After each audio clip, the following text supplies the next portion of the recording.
like lately you're in a daze. Don't expect you to wake up. I got so much I wanna say. Feel like that's where I fuck up. Ain't like you hear me anyways. Guess I'll just test my luck today. I wish I knew a better way just to get your attention. But you move like I'm in the way. That's a pure contradiction. Guess I'm not used to playing games. For me it's something different. Treat it like a whatever thing when it could just be everything. Oh, oh, oh.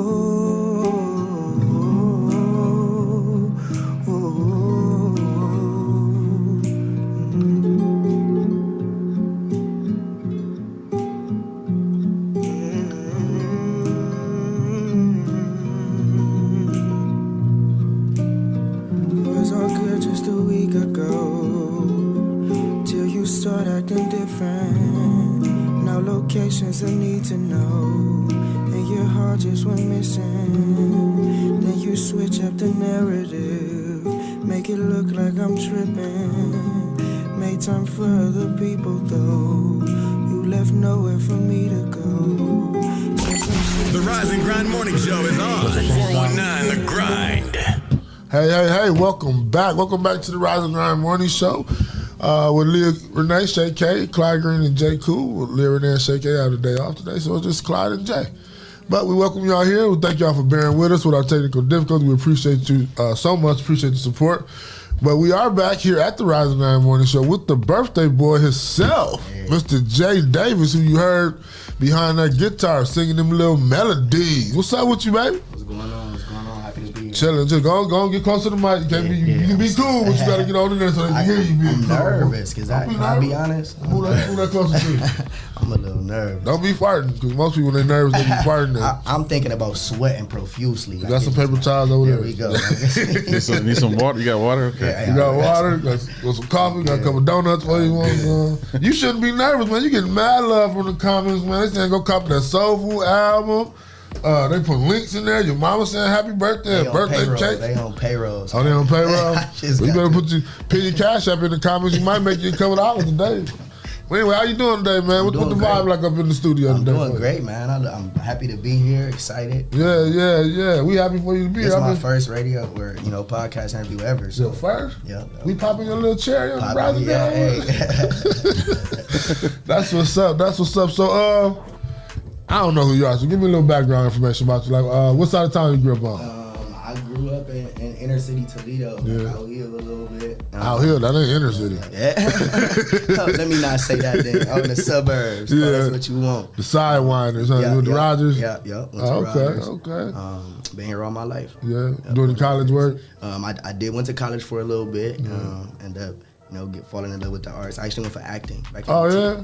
Yeah, that's what's up. Did you do any like little plays or anything? Not really. I got into so much in my first year of college and ended up, having to get a job. I had a baby. Growing up, trying to be grown. Yeah, it's okay. We did what that was. As long as you man up and deal with your responsibilities, do what you need to be doing, whatever circumstance it is. Because I know us, when we have babies, sometimes it be circumstances. So I understand. I don't know everything, but I'm just saying.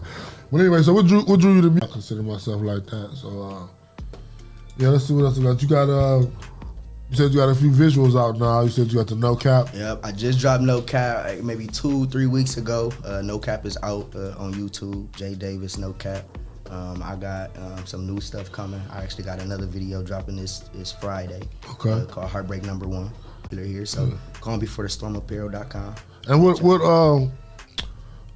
what inspired the Calm Before the Storm? So, man, I started this years ago. I kind of came up with the idea, just putting an urban brand, a streetwear brand that could get popular. I came up kind of with the cloud logo out of nowhere, and then Calm Before the Storm. The storm idea kind of just started evolving. Like when you think about it, I guess the mission statement is supposed to be like everybody got a storm in them. Right. So I guess, the calm before the storm, they say before a tornado hit, it get real quiet. Yeah. So it's kind of that silence, that preparation for the storm, whatever you got going on. And that could be anybody. Yeah. That's kind of what I'm pushing for calm before. I kind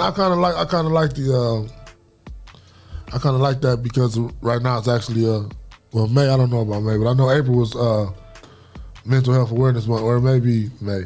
And it just seems like that go good with mental health and awareness. It's funny you say that because I'm very, very big advocate of mental health. I actually got a song coming here soon in a few weeks called Suppression, as touches on mental health, anxiety, and depression. Because it's serious. For sure. It's serious, and a lot of people don't even accept the fact they may be going through mental health issues. I say this all the time. I talk to my family about it. Like, just in the black community, I feel like we kind of push it to the side. You know, stretch pants for the ladies? Yep. A little bit of everything. Like stretch pants on the ladies. A lot of stuff coming, man. That's what's up. And how's it working for you? How the brand moving for you? It's been going. Like, again, I just started it as just, something for me. Like, I was wearing. He ain't eat. That's what I'm talking. Meet me at Cinco de Mayo later, man. Buy me a drink for my birthday. Oh yeah, that's what you gonna be at today? Cinco de Mayo, La Fiesta, I think one of them. Yeah. Them places gonna jump today. For sure. Y'all be careful out there. All that liquor, all that Patron. I should have got some stock in Patron today. They probably about to go through the roof. I was gonna have your homeboy come in with you, but I know he had to dip out. So I don't know. Share something with me, man. We played the song at the beginning, right? Yeah. I don't think you sent us the video to play. I know, but I didn't see it. We're gonna get that premiered. Play the video. Yeah, we're gonna get that premiered this week on the video show. Yeah, man. I'm brand new. I'm brand new.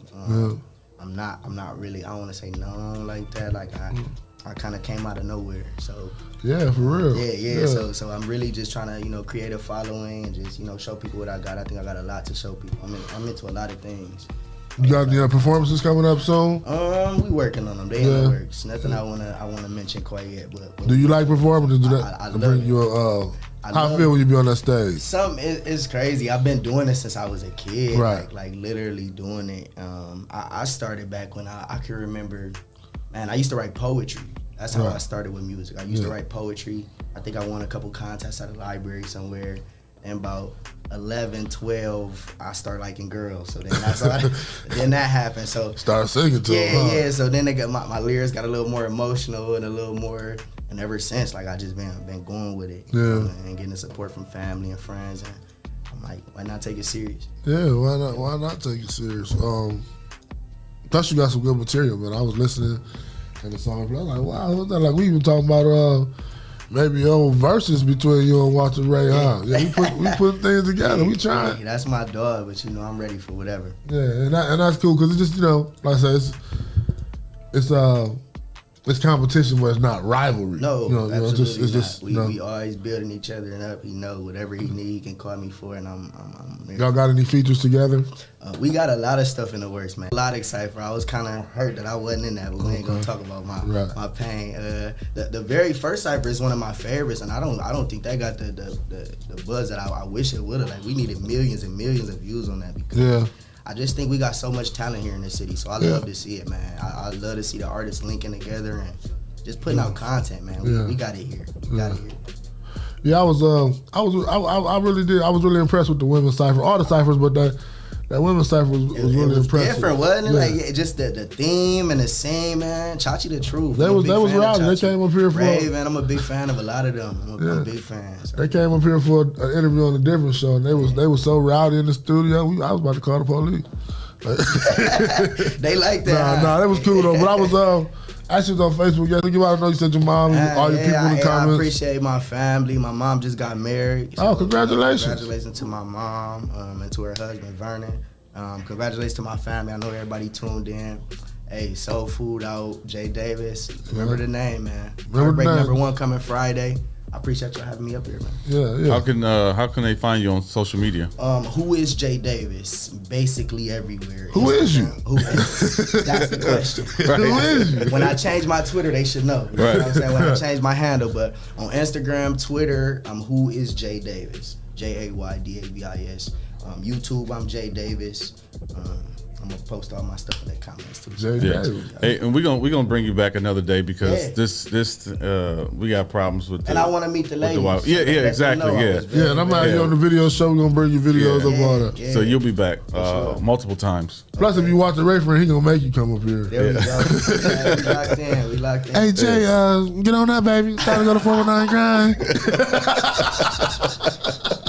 Man, he gonna get on me after this one, man. Shout out to Walter Ray, man. Shout out to Walter. Pull over out now, man. Yeah, because only fan out now, man. He changed the game when he put that out. You know, even him working with Chachi, like, you know, the live concert that they did was nice. Nice. Him and Chachi with the 4-piece band. Yeah, Walt got it. Yeah, man. He got it. And I was just telling him before, man. I got a video of Walt singing in the parking lot.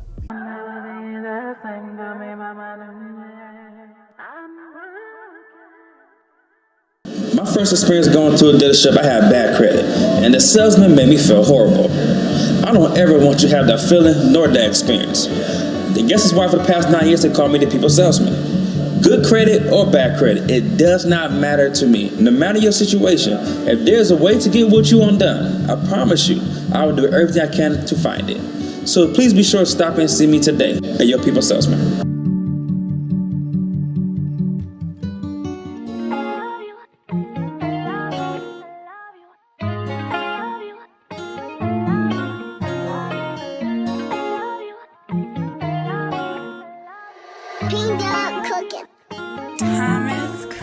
It's the vibe for me, it's your vibe for me.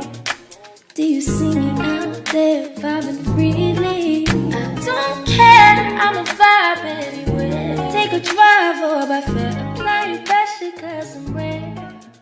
It's the vibe for me.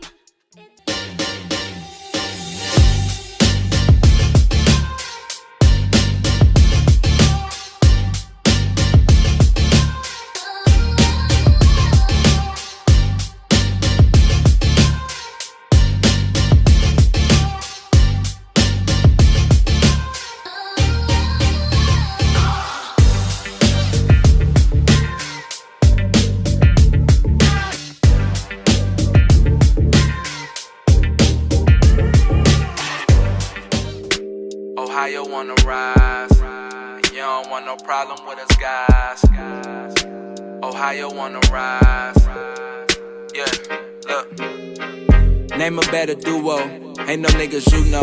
I came from the heavens, parked the car on Pluto. The Audemars Hublot, pockets fat as sumo. Women on me, you know, they wanna do the you know. I'm not the number 2, I'm the numero uno. When me and Fi together, the conflict is crucial. The diamonds is future. My cousin is shooter. Other one a scammer, another one a booster. I like them dark, full of melanin. I'm a fix, she my medicine. Her ass shake like it's gelatin. The plug called, he bout the melanin. Your man called, he bout to tell again. They got him preaching like the reverend now. This local shit is irrelevant. If you're tired of church as usual and you're looking for something invigorating, exciting with passion, then the Greater New Psalmist Baptist Church, 3251 Glendale, is the place for you. We are a people that's determined to occupy all streets while cultivating cultural change. The only thing's missing is you. Meet us at 3251 Glendale Avenue as we continue to be relevant and occupy all streets while cultivating cultural change.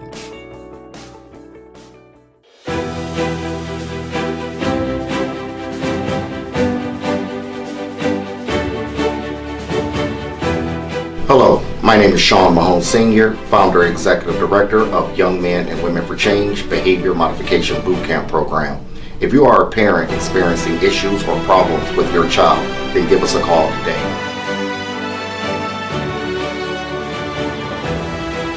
Young Men and Women for Change, 567-277-5352. Productive leaders for tomorrow's future.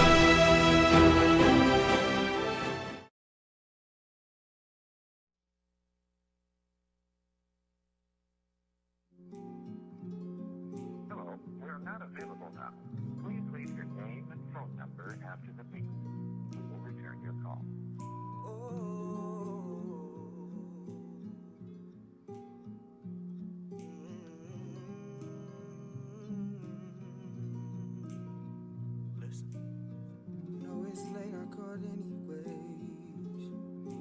Expect you to pick up.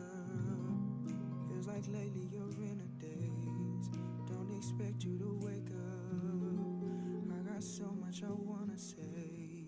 Feel like that's where I fuck up. like you hear me anyways. Guess I'll just test my luck today. I wish I knew a better way just to get your attention. But you move like I'm in the way. That's a pure contradiction. Guess I'm not used to playing games. For me it's something different. Treated like a whatever thing when it could just be everything.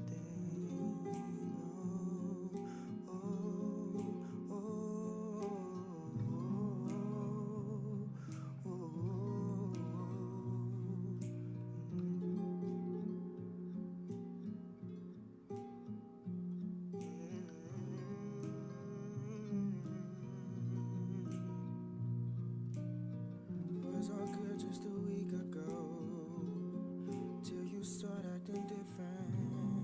Now locations I need to know, and your heart just went missing. Then you switch up the narrative. So the connect. You look like I'm tripping. Made time for other people though. You left nowhere for me to go. Wake up, wake up.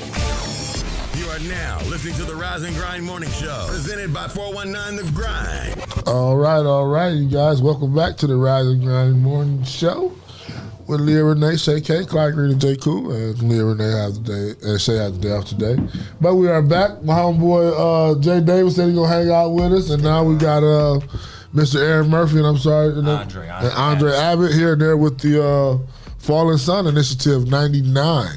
And we're going to get into a little bit about that and find out about this program because it's a great program. Right? Thank you. We'll start with you, Mr. Murphy. Go ahead and let us know what the program consists of. So basically what we're doing with Fallen Sun Initiative 99 is we want to give the opportunity to children who have lost parents, either one or both, the opportunity to get the therapy they need, after school activities. We want to get back into the city. Right.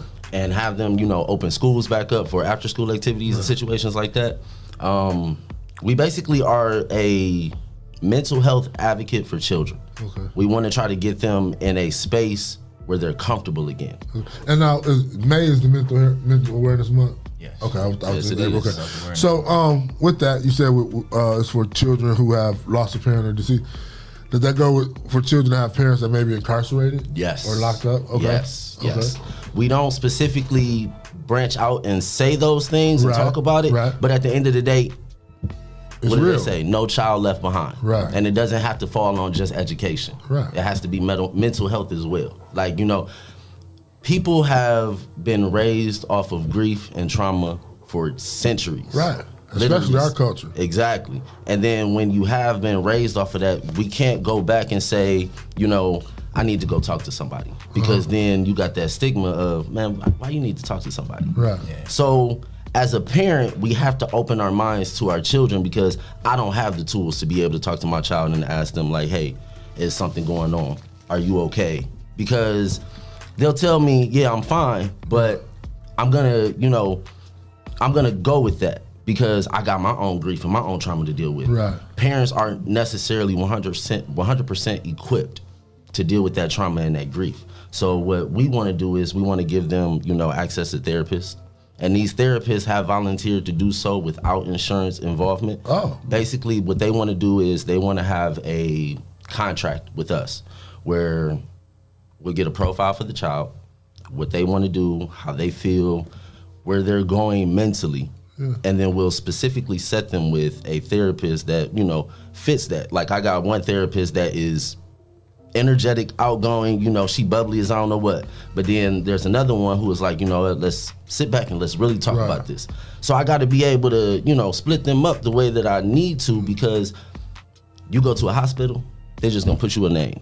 Right. This is Dr. Such and Such, go see them. They're not going to tell you, you can tell them, I don't want them. Right. I don't feel comfortable talking to them. And then kids have the biggest problem with being afraid to talk to us, right? Sure. If something goes on, it's like, man, I don't want to tell them because then I'm going to be afraid. Like, what are they going to say? And that was my next question. Like, how do these therapists break through to these children? Because losing a parent, no matter what circumstance, is traumatic. Very. And like me, I'm the type of person that I protect my emotions. So if I'm hurting like that, I might not want to give you that and let you know that that's why I'm hurting. Right. And a lot of kids tend to do that. They tend to go into a shell and rather protect themselves than open up and cry and be emotional and know that it's okay to have those feelings. Right. Because if you wait too long to cry, that shit hurt. I done been there. Oh, man. Your whole Tell body me will about cramp it. up. Tell me Just trying to get them emotions out. Can I take this Go one? ahead, go ahead. So just as far as what the therapist can do, man, there are so many levels to what we're doing. This is so deep, but Right. I think ultimately it'll be about communication.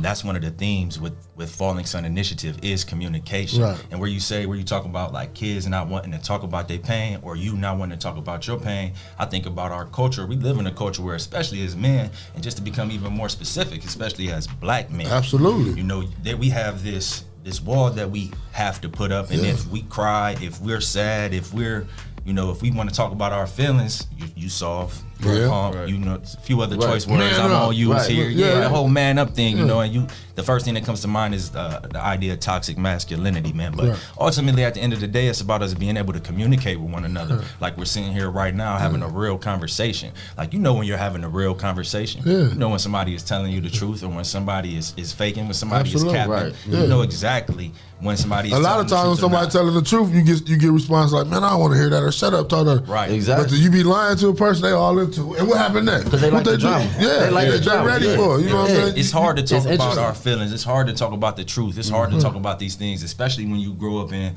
environments or families where that's frowned upon. Or I even think about with kids, you know, stay in the kid place. Yeah, that's one of the biggest things now with, you know, our generation and the new generation. They don't communicate with each other. Right. And the idea of a village is, you know, if my kids come outside and they playing in the street and I ain't around, you can come outside and cuss them the hell out. And I'll be okay with that. You can't do that now. Because, quote unquote, I'll be damned if somebody talk to my kids like that. You better believe it. Don't put your hands on my child. Right. Nah, if I'm not there, whoop their ass. Like, for sure. Because we ain't together. Exactly. That's part of us. You know, the whole idea of the community, the village, the communication is that these are the things that are really going to allow us to come together. Because I don't know about y'all, but I'm going through a growth process myself. I'm a father. I got 4 kids. Every day is a growth process. But you kind of like come from a place where you be like, well, you don't know my pain. Right. So instead of us having a conversation about it, you just say, I don't know. Yeah, you say, well, you don't know me, and I'm not gonna talk about it, and don't ask me about it. It ain't none of your business. And if you keep asking me, I might smack the hell out you. Right. You know, we turn to anger. You know what I mean? Instead of just saying, you know what, I'm going through this, and I'm going through this, and most people are able to say, man, you know what, I went through something similar. You know what I'm saying? But all we had to do is stop and talk and communicate with each other. And when we communicate with each other in an authentic way and show each other we really care about each other, man, we can get a lot done. And you get an understanding, and that's one of my sayings, like, understanding is the best thing in the world. Because if we have a whole conversation and I walk away and don't understand what we talked about, the conversation was null and void. Exactly. So I might ask a question. It's been many times me and Jesse talking. He's like, what are you asking this question for? And I'm like, I don't get it. Right. You know, there's not that I don't get it. Help me get it. There's communication there. Sometimes there can be the best communication there, but if we both communicating all the time, we walk away when we don't understand what that communication was about. Right. The whole thing was pointless. Exactly. So I think the stigma is that men don't want to communicate starting with men. Men don't want to communicate with each other because the fear of not understanding each other. Yeah. The fear of like you could say how you feel. I could say, okay, you know, I can say I get it, but I walk away like, man, what was this dude talking about? Right. And then so I got this thing. I'm like, oh man, this dude is weird. Or he don't respect my mind. Right. I didn't understand what he was talking about. Right. But it's about sitting down and having these conversations so we can come to these understandings. Even with my kids, like my son was 16 when he moved in with me because he was becoming a man. And he needed to, you know, be around his father. So it came a time he graduated from high school early. He was 18 years old when he graduated from, 17 years old when he graduated from high school. So that whole time he was out of high school, from January into June, he was working at McDonald's. So he had the situation to where he quit his job. I said, Jordan, you can't quit your job. Either you work, you go to school, or you find something to do. So we had this little thing. He graduated. Got some money. I said, you know, pay some bills, help me with these bills, whatever, and then you can, you know, do whatever with your money. He decided that he didn't want to do that. But anyway, make a long story short, we got into it. because he didn't give me that money. Right. And so he basically went off on me and whatever, cussed me out, whatever. I let it go because I didn't understand what he was going through at the time. Right. I didn't understand why he was angry and why he was upset. So once we came down and sat down as two men, even though he's my son, right? But I let him. That he's still a man, right? And sat down and talked about it. We came to an understanding. Exactly. Because I didn't understand what he was going through. I didn't understand the fact that he thought I was treating him this kind of way and treating my daughter a different kind of way because she's my daughter, and but some men don't understand a lot of things. And it's hard to separate ourselves from our children as entities because it's like that's me on a whole nother level. That's me. But then I got to think about it like, you know what? That's her too, or that's him. Yeah. Like I got two boys and I got a girl, and that's a whole individual. And sometimes I get my daughter, and I promise you, I be, what's wrong with you today? And she's like, nothing. Right, exactly. And it's like, but it looked like something is wrong with you. And it's like, it takes me like maybe about 3 or 4 hours to actually be like, okay, she cool. She all right. I'm cool. And then when she do got an attitude, then I don't know. Right. So it's that communication. So we want to be able to express to children that it is okay to talk to us. Yeah, because I was talking to my daughter, like you said, I asked her something, and the answer she had, I think she didn't want to tell me because she felt like she would be disrespecting me. So I picked her brain apart and I said, well, why? She didn't want beads in her hair no more. So I said, well, why you don't want no beads in your hair no more? She like, So I'm giving her options. So the final option was, is that because you're feeling that you're older and you're not a little girl anymore and you don't want beads? And she was like, yeah. I said, well, you can tell me that. Right. Because I have to accept that that's how you feel. Yeah, exactly. Whether you think I'm going to blow a fit or not, I got to accept that my daughter is growing up and she don't want her beads no more. Right. And we got that out by talking. No question is a dumb question. I really understand that now. Exactly. No question. Man, especially with kids. Like with you having that conversation with your son. I know people who have had something like that happen between a parent and a child, and they never talk again. Right. Yeah, like, buddy. I'm the parent. Who do you think you are for talking to me like that? Right. Da-da-da-da-da, whatever it may be. But at the end of the day, that's all ego. Yeah. And if you was coming from Exactly. love, and you would say, look, son, I love you. Right. I know you upset. You can't talk to me like that. So let's sit down, man to man, Exactly. and have a conversation. Let me know how you feel. Let me know what's going on. How can I help you? How can I be here for you? So I commend you for that, because that's why we're here. Because most people don't have What's that. crazy, that was the hardest thing for me to do. Ain't that something? That's the hardest thing for me I had to to do. make it cool for me. Like I had to come up with a word. Like I tell my son, don't try to finesse me. You know what I'm saying? I've been your age, you ain't never been mine. You know what I'm saying? I've been 12, I've been 13. Don't try to finesse me. Right. You know what I'm saying? We gonna get it done. I know what you're going through. You know what I'm saying? I know what's happening to you now when you wake up. Your body going through different changes. Absolutely. You know what I'm saying? It's normal. Absolutely. It's not weird. Right. You know what I'm saying? So you got to talk to them. You got to let them know the real. And creating that understanding, that awareness, you know what I'm saying? Son, I get you.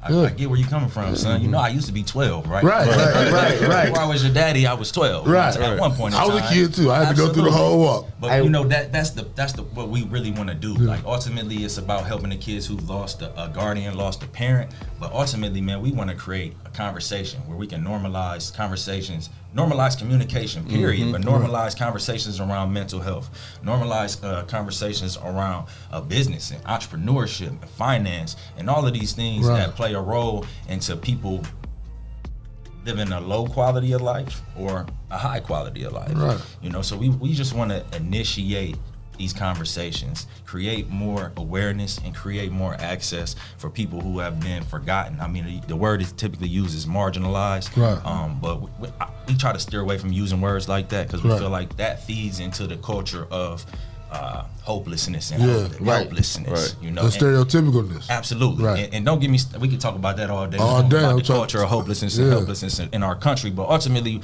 we just want to show people that these things are skills. It's not like, yo, you're born tough or you're born smart or you were born and you could be a great singer or great MC. No, I've been singing and rapping since I was 3, 4, 5, and now I'm 20. So yeah, I'm nice because I've been doing it for 15 years. Yeah, so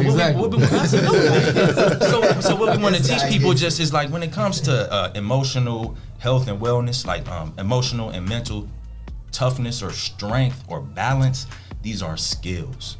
These things are skills. Just like you guys built this from the ground up. When you started, you probably didn't know everything you knew now, but you knew what you wanted. And you started taking action. And along the way, you found, boom, boom, okay, I learned this, and I come across this person, and now look where we are now. So just to take that into what we're doing, we just want to show people these things are skills. You know, you don't have to stay where you are. You can go pick up a book. I mean, look at all the stories of people coming from nothing to something. So ultimately, all the time. I know I was just kind of all over the place. That's cool. I want to increase awareness and increase access for people who don't feel like, for people who are helpless and hopeless, who feel helpless and hopeless, because nobody's really helpless or hopeless. But if you feel that way, you act that way, and you get those results. And it's heavy. Like it's so heavy in our culture because we have so many of our brothers dying, leaving babies, or going to jail because they done killed somebody, and now they kids out here and they dealing with the institution. And even the opioid epidemic. Even that. It increased 1,000 children a year for 4 years in foster care. Damn. 1,000 kids per year for 4 years. So that's 4,000 kids in the state of Ohio, and it's my fault, in the state of Ohio that went into foster care. So once they get put into a system, now somebody got to fight for them to get out. Does every kid have somebody to fight for them? No. Boom. Absolutely not. It's just like getting them accustomed to be ready to deal with the system. Right. You know what I'm saying? Exactly. And then it's like we want to try to avoid children going into the system in situations like that. Like right now, I have an orphan child that we're trying to find her family in order to take care of her. Like she's staying with the friend of the family now, but like we trying to find, look, we need an uncle or aunt or somebody to take her in. If you need help, let us know. We'll do what we can to help. But we want to keep them out the system. Exactly. Okay. Exactly. Okay. On top of that, we also stress the idea of life insurance. Even though what we do is not preemptive, like it's something we do afterwards. Right. Because, we can't do anything about after the fact of a parent, passing away. Right. But at the same time, we do want to stress the fact that remaining parent, you got to have life insurance because think about it, man. You already down to one income. Yeah. You already down to one income if they didn't have life insurance ahead of time. Right. So then after that, if your child is put into foster care because something happens to you, you don't have no trust fund for her. I got lucky. In '99, when I lost my mom, she had, a trust fund. She got something set up for her, Social Security. Me, my brother, and my sister was taken care of. But then it's kids out there like my cousin. He lost his mom right after I did and had to go stay with his brother in Atlanta because nobody else, they had to split up him and his little sister because where else they gonna go? It's already kids here, kids there. So it's like, let's split them up because I can't have too many in my house. I can't have too many in my house. We don't want to have a situation where kids are losing themselves. Right. And then in the same aspect, like Leah, one of your hosts, I grew up with her. Right. She knew my mom firsthand. Like she called my mom. Right. And when my mom passed away, Leah came to the funeral. I grew up around Leah, left and right, seen her all the time. My kids don't know her kids. That's a problem to me. Yeah. Our kids don't know their brothers and sisters. Right. When I grew up, I knew people all over the city. I was riding my bike from the art museum to Geno's, back and forth, and would be able to stop anywhere and talk to somebody. Right. My kids can't do that. My kids only know the certain people that they go to school with. Right. They be like, I think I go to school with him. Right. Because they go to school 2 times a week now. Right. Yeah, so they're losing their ability to communicate with each other on top of us. So it's like, we losing them. Yeah. We losing them. It's crazy because my kids were like, Dad, you know everybody. Right. I'm like, no, we grew up and we was all friends. Right, exactly. Right. And they don't have, and that's what I say, the village mentality. Yeah. We gotta have that village mentality where, I see you next time, I'm gonna say what's up to you. Absolutely. You feel me? I already followed you. You know? It was in the hallway. You see what I'm saying? Who is Jay Davis? I said, Just like I told my man right here, I'm like, dude, I know you. I came out the studio, I said, dude, I know you. I don't know where I know you from.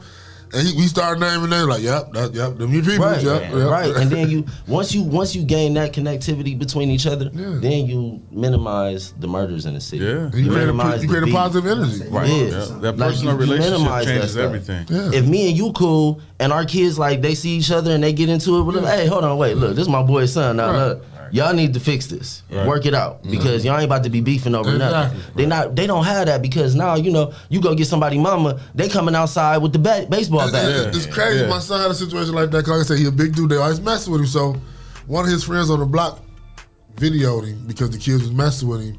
But the parent came out and was getting all on him. I mean, she was going in on my son. I'm like, hold on, man. For what? Just because. So I'm looking at the video and I see who it was. Don't worry.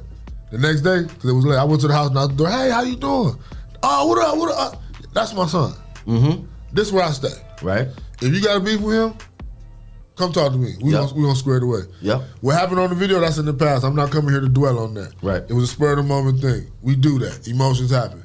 Moving forward, come knock on my door because I'm gonna come knock on yours. Exactly. Right. You know what I'm saying? It's that simple. It's this conversation. But that's conversation and it's also leadership. Yeah. Not Right. necessarily in our families today. We even say in our community, we don't really have solid leadership like that. So I commend you for that, just to take that and look, this is my son. I'm responsible for my son. And this is my neighborhood. You are my neighbor. So let's have a conversation about this. Because we fight. When we was kids, Jesse, man, you get in a fight, 10 minutes later, we back friends. We hated each other for them 10 minutes. Fuck you. Get my control. I'm going home. I'm getting all that. Yep. 10 minutes later, you ain't got nothing to do. Jesse, what you doing? Exactly. I'm sorry. You my dude. You know, I just be tripping. Right. The kids don't understand that you can bounce back from that just because you get into altercation or fight with somebody. It's not over. But you got parents out there teaching their kids, don't mess with them. Them not your friends. But it's like, why you gonna put that negativity on them already? Mm-hmm. This is a child along with your child. You move me into this neighborhood where they at. Exactly. At least can we work together? Exactly. Even if we ain't friends, can we coexist? Right. So we're building a wall around our kids as we raise them, and then imagine losing them or losing your parent after they built a wall around you. You have nowhere to go. Exactly. Right. Yeah. Your parents done built a wall around you, and you can't communicate with nobody else, and now you gonna grow up with this grief. And then add to that, like we were talking earlier, we were talking about kids. Like a lot of kids go through these things and they don't even understand. Right. They don't even have an awareness of what they're going through or Facts. how they feel. Like where you talking about sitting down with your son or with your daughter. Yeah. Like a lot of kids, like I just know I feel bad. Right. Or And- I just feel like I'm not valuable. You know what I'm saying? I feel like I'm not valuable. Or I And feel let me like I'm ask not y'all good this: enough. really, do you understand death?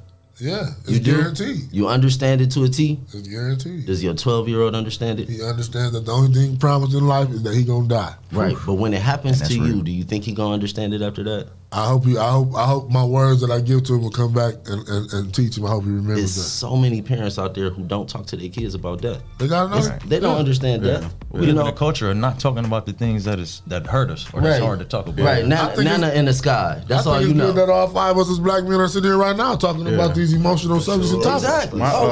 Most definitely. My dad passed away 8 years ago. And what's crazy is like my son was close to him, my daughter was not, because my son took saxophone lessons from my dad.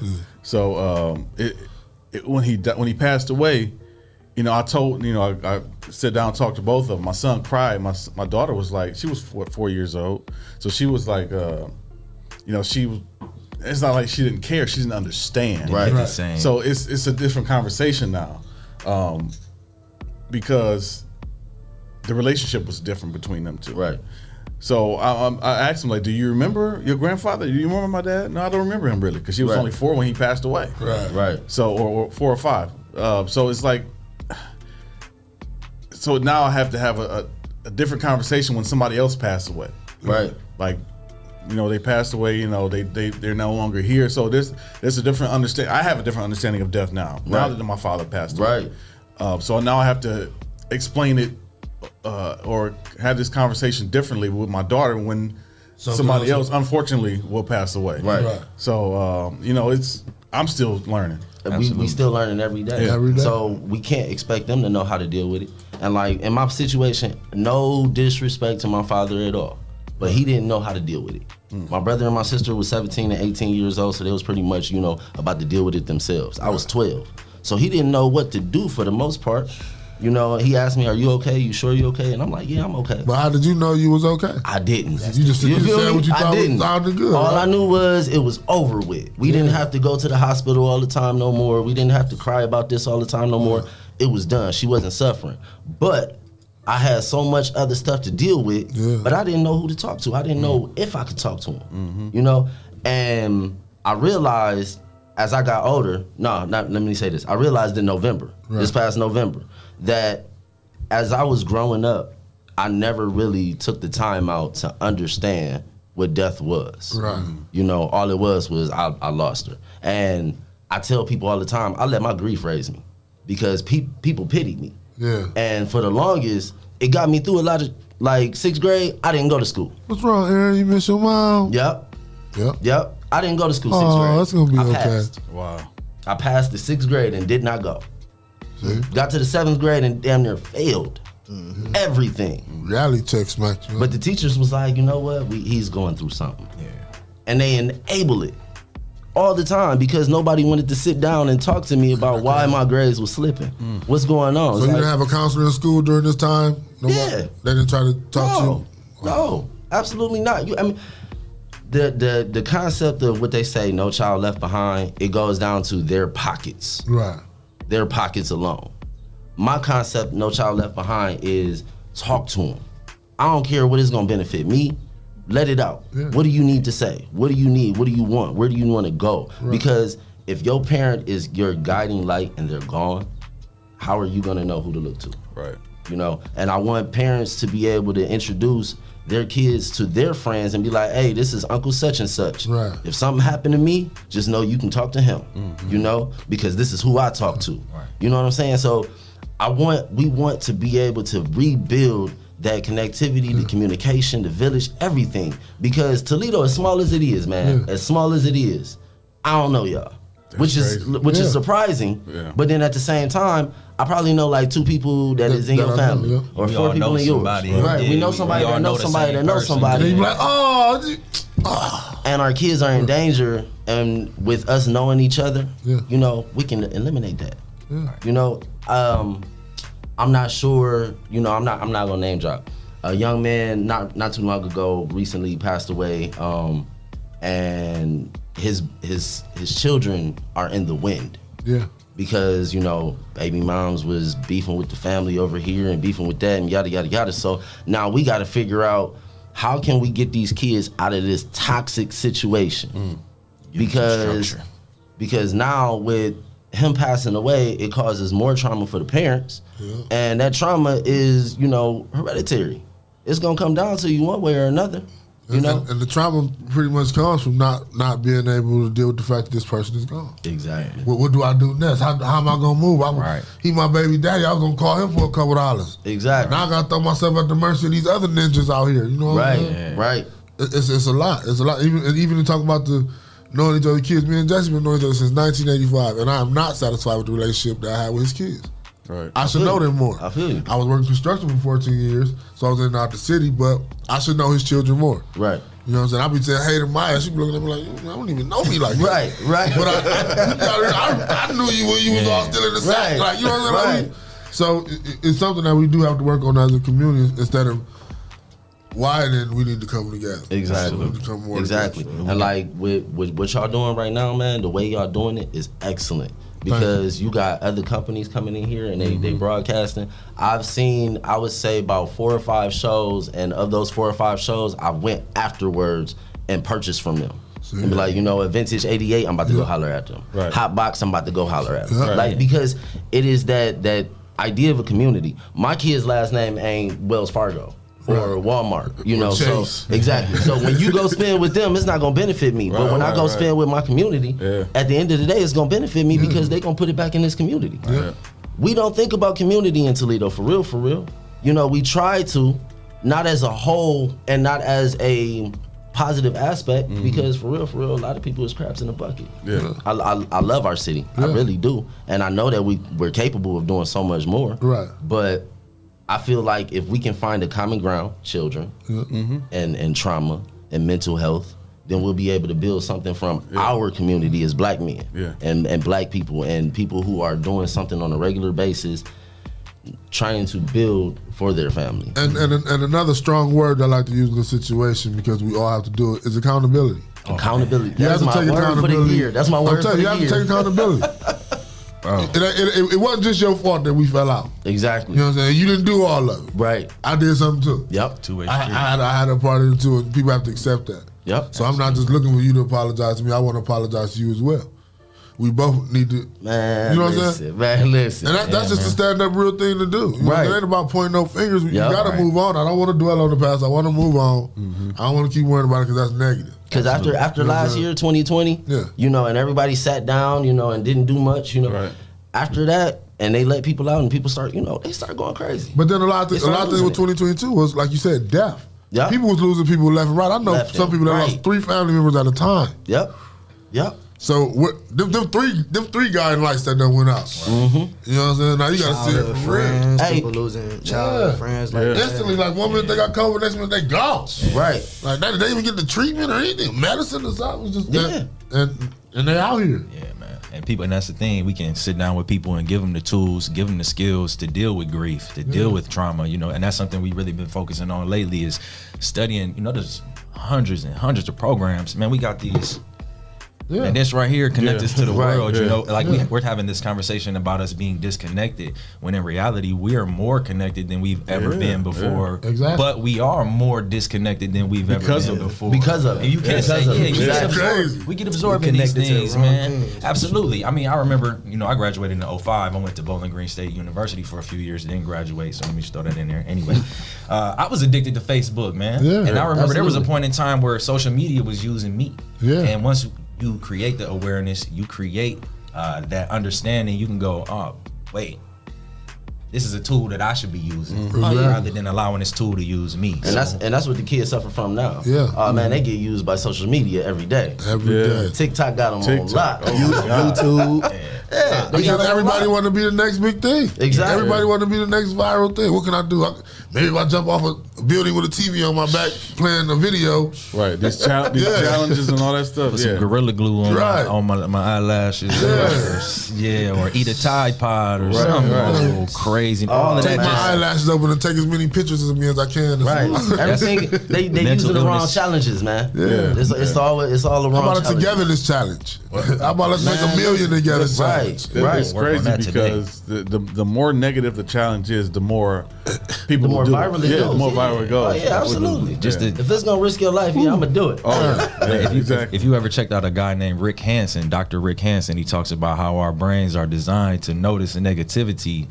It's deep, man. But yeah, check out a dude named Rick Hansen. So whenever you see negative things and how people are drawn to them, it's really a survival tactic. You know, at one point in time, we was hunters and gatherers. We was running from lions and bears, and you was out in the woods, and you had to start a fire. And if you couldn't do those things, you couldn't survive. So our brains evolved to notice negativity twice as much as it noticed positivity because we want to stay alive. And before you finish, real quick, because I'm gonna forget it. That's also what we're gonna do. What we plan on doing. We also want volunteers to bring on skills that they have to be able to teach the children. Because you don't need money to add value. Right. You know, money is not the only store of value. This is value right here. Right now, this is a win-win right now. Right. You know, like this is valuable. Money is not the only form of value. I'd rather be able to get a favor from a friend than asking for some money. Fact. Absolutely. Yeah. I might need you to do something for me that money can't do. Absolutely. Right. You know what I'm saying? So like my homeboy, he's a fisherman. Okay. I don't fish for nothing. He know how to clean them, gut them, and everything. He said, "Oh man, when you starting, man, I'm gonna show kids how to clean fish." See? Dope. I'm Teach a with man it. to A lot of young boys don't know the feeling of going fishing with their dad. Exactly. You know what I'm mad. Look, I'm gonna learn how, and I'm gonna take my kids. I plan on it. Yeah. I plan on it. Quality time, man, is real. You know, It's very real. yeah, quality time is serious. And time is the most valuable thing ever. Can't get it back. One thing that we're trying to do here is offer some kind of mentoring program to where kids can come in and learn how to do the podcasting, the radio broadcasting, the photography, the music studio, like everything in here. So if y'all, Most have definitely. kids, y'all can bring them. Most definitely. And, I got my son learning how to edit videos right now. Yeah, my daughter be working on videos Yeah, for because us. I mean, those are the type of skills that you can learn throughout your life. Not have to go to college once you graduate, and then boom, you got your business. Right. Whereas now they teaching you go to school, do the regular curricular, what you're supposed to do. Then when you graduate, then you figure out what you want to do. Then you got to pay thousands of dollars to go to college so you can learn how to do it even better. Yeah. And then you can have a career and pay us back. That's part of the play. Whereas That's part of the play. learning for free. If you want to go for your deep life. again, that's part of the play. Right. Learning for free all your life, And then once you old enough to open your business, boom, you know it. It's a profession for you. It's an expertise now because you grew up doing it. Nobody had to teach you in 4 years for $13,000 per semester. Right. You know, you got it for free from your dad or your uncle or something like that, or your best friend's dad from down the street, going back to the village. Absolutely. Like, when I grew up, man, we knew our friends' parents with no problem. Yeah. Like, it was to the point where, you know, sometimes I called, you know, my homeboy's mom, Marge, and it's like, oops, nope, Mom, I'm sorry, Mom. I'm sorry. I didn't mean to do that. Yeah. Because it's difficult for kids now to be able to communicate with each other. They don't even go over each other's houses. Nah. They on the phone with their headphones. Yep. Playing Call of Duty together. Killing people. My COVID son, didn't help either. I feel like my oldest, his only friends are on what's that game? Fortnite. Yeah. Like, dude, do you have any friends outside of Fortnite? And do you ever hear how like, they talk to each other on Fortnite? Right. They are not friends. Right. Man, it's like, hold on, wait, dude. Who is that? I sit outside my son's room and I'm just like, bro, listen. Yeah. You suck, man. Man, you suck, dude. I ain't playing with you no more, then man. the 4-letter words coming out with who ass you gonna kick? Right, exactly. You know you're not in the same room together, right? Hey. So yeah, man, like we definitely want to increase stuff like this. You know, increase the communication. So we're starting with we're trying to plan a fundraiser now, and the fundraiser is going to be an art gala. Oh. So and that is our idea for involving the parents, because some people aren't parents, or I'm sorry, we want to involve adults. Right. You know, because some people aren't parents. So at the end of the day, I know artists who want to sell their work. What we want to do is basically we want to give them a platform to sell their work, and the proceeds will go to our foundation as well as them. The process is basically being worked out as is. The first idea that we have for the kids is we're taking them bowling in the middle of June. Okay.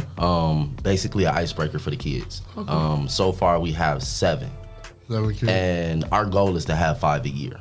Okay. To get into the system, get acclimated to a therapist, get an after school activity that they're comfortable with, and, you know, basically just get them to open up, man. Are you equipped to have no more than 7 kids? Oh, absolutely. Because you know, a platform like this, you gotta think about it. Yeah, think about it. You gotta everybody got different schedules. Right. You know, and the therapists that I work with, are technically my kids' therapists. And they have their own little outside company. Oh, okay. So, and my kids go to therapy on a regular basis just because. Like, you know, if it's something you can't talk to me about, you know, you can go talk to Miss Jen. Right. And then Miss Jen will call me and be like, hey, you know, I don't know if you know this. And it's like, you know what, I don't know, but I'm glad they talked to you about it. Sure. Yeah, you know, so that's so important. Exactly, man. So important. My baby brother works in schools. He's a teacher at Central Academy, and I was asking him, like, do they have a therapist, you know, at school? Like, it should be mandatory. And he's like, actually, it is. He was like, but typically the caseload is so large. Right. You know, you got one teacher and 30 kids, or you got a therapist at one school and they got 30 kids, but then they got to go to 4 or 5 other schools. Yeah. You know, and a lot of them do care, but some of them get burnt out. You know, they're human beings, man. So it's all about having that understanding. But we get a chance to go in and provide a nurturing structure for these kids, and a lot of times before they even lose a guardian, they didn't necessarily have a positive environment or a nurturing environment, a nurturing structure where they were being given all the things that they need to fulfill their potential. So we're able to come in and step in and be sort of like a liaison between these families and the resources that they otherwise wouldn't have had awareness of or access to. So we can come in and just help them provide a structure. And we got a lot of big plans. Eventually we want to have our own facility so that we can do our after school program at the facility, and maybe even get to the point to where we can talk to TPS and have a certain number of kids come from each school and on a certain day, things like that. You know, we're still in the planning stages with a lot of that stuff that's long-term goals. But right now we're actively communicating with people, communicating with parents and their children, and creating relationships, because we understand how important it is. You build the foundation is what you're doing. Right. Absolutely. And the consistency is going to pay off. And I love what's going on with the Fallen Sons Initiative. I want you guys to let the people know where they can find you on social media, how they can donate to y'all, or how they can even help y'all out if they want to be a help. Absolutely. We are on Facebook. We have a Facebook page called Falling Sun, FALLINGSUN Initiative. INITIAI. I didn't know how to spell it. Look, I was about to get it. Let Google do it for you. Yeah, let 99. Facebook do it for Falling you. Sun Initiative. 99 apostrophe 99. And this is the logo. You will see this, and you will see me wearing it. That's a sunflower? Yes, it is. Now, you know what's crazy about that? Because they're Appreciate they're building a mural on the waterfront. All the Andersons. Okay. They're gonna turn that into a mural, and they're gonna be sunflowers. That's what's up. I saw it on the. I'm gonna have to go check that out. Yeah, go check that out. Why did you pick the sunflower? Oh, for sure. Appreciate it. Why did you pick the sunflower, bro? I picked the sunflower because at the end of the day, we need growth. Right. We need growth, and the sunflower is one of the most powerful plants. Yeah, it's on resilient the planet. too. Very resilient. Yeah. And at the end of the day, this one doesn't have particularly on it, but most of them have a range between 95 to 175 petals. Wow. They can. So that's why we basically, like, 99 was not the year I lost my mom. 99 was, you know, a reflective year for a lot of people, you know, and I feel like 99 can stand for a reflection of now. What we can look back on, and then what we can build with. Right. Again, my name is Aaron Murphy. You can also reach me on Facebook as well. Yep. Andre Abbott. Andre J. Abbott. Yep. On all the social media, Facebook, Instagram, Snapchat. Please reach out to us, man. At the end of the day, like, we just want to have communication. We want to have conversations with people. We want to normalize communication, healthy communication, respectful communication, authentic Exactly. Are y'all nonprofit? Nonprofit organization. Yep. So you have a absolutely. cash app, everything that people can donate to you guys if they want to? Not just yet. Not just yet? It's going up on Monday, actually. Oh, okay. Yeah, it's going up on Monday because we got a whole website that's going up. Oh, okay. Yeah. We got basically, like you said, everything is starting from scratch now. It's a foundation, and this is basically the awareness day. Well, I'm proud of you guys, man. I think it's a Y'all got an beautiful thing. Instagram page? Nope, not yet. Instagram, Nope, okay. it's going up. It's going up though. I'm tuned in, man. I love to hear Appreciate it. it. We were just Appreciate talking it. about that. Yeah, It's 'cause crazy. we got, we It's a got to big protect we got to protect us.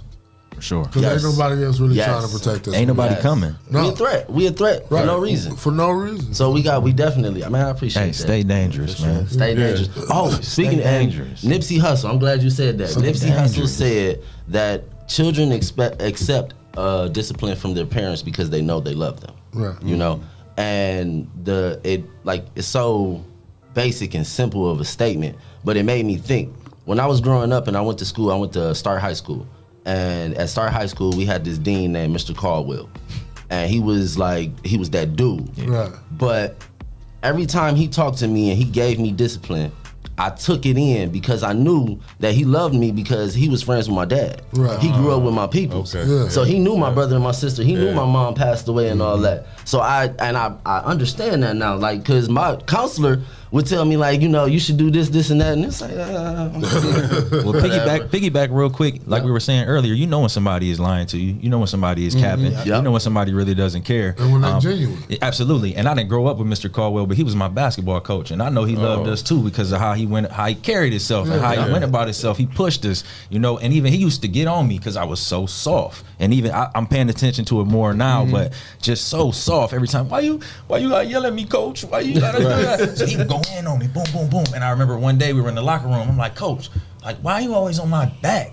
And he like, cause I see something in you. Right. Is that when I'm not on your back, when I'm not in your face, when I'm not saying nothing to you, then you should be worried. Right. You know, so you can feel it when somebody cares for real, man. Exactly. So I I feel you, grew bro. up the same way. I had a coach. This is back in elementary. Cornell Talley was my coach. oh, that's my dude, man. He was my coach before. at King. He was the hall monitor. Yeah. Hall monitor. Wow. Mr. Talley. He was my World. coach at King. Like for a long time. Like my 5th grade year, I played 5th and 6th grade. My 5th grade year, I didn't know who this dude was, but he was always on me. Yep. He called me McCormick, which is my mother's maiden name.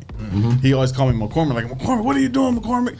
Like, you need to get, blah blah blah. So after that first season, I'm like, man, like my coach be really getting on us. Right. And he explained, like, I grew up with your dad. I grew up with your mom. Like, I know your whole family. They want to see you Like, do that's better. why. So No the one next see year, you. in 6th grade, he made me captain of the team. Even though I probably wasn't the best player on the team, but he saw the leadership ability in me. Yep. So I appreciate like adults like that who are not our parents who love us like exactly. we're their kids. Yeah, Fact. They see in you what you can't see in yourself. Yeah. Because you can't finesse him. He been your age. Right. Yep. It all play a part, man. I tell you, this is a great interview with you guys, man. I'm so glad you guys came in and dropped that knowledge. You too, Jay Davis, with the Hopefully I'll be back soon. Oh yeah, you're gonna be back with the Heartbreak #1. Yeah, there we go. What's the new project coming out? Heartbreak #1 coming out Friday, so y'all stay tuned for that. We got Soul Food 2 coming in the fall. Okay. So y'all stay tuned, man. I got a lot of content coming. Yeah. So we're gonna give a shout out to our sponsors: Hotbox, Mud City Entertainment, Essential Vibes, Land Self, J. Russ Jennings, Miss Sasha Denise, Greater New Psalmist Baptist Church, and the Social Butterfly, Ms. Donetta Carter, Mr. Kendall Harvey Sr., the Hype Organization, and Kenya's Creations. And if you would like to be a sponsor here on the Rise and Grind Morning Show, you can hit us up at Rise and Grind at the419grind.com, and we can get together on some sponsorships. So we're supposed to give away 2 tickets today to the Next to Blow. Oh, we were supposed to give away 2 tickets. Yeah, but we can do that tomorrow. The conversation kind of took itself to a great place. Great conversation. Well, we got tickets for that Next to Blow. We're gonna be giving some away. I might have to do that. I want to get it. So we're gonna do it tomorrow. We'll do probably tomorrow. Friday. Yeah. So y'all stick around tomorrow. Make sure you tune in. Give us a call. We have something for y'all to do to get some tickets. Put me on the live too. We just be having fun, man. So I don't blow the kisses, but until next time, y'all stay cool, stay powerful. Let's practice on working together. Take that initiative. Have a good day.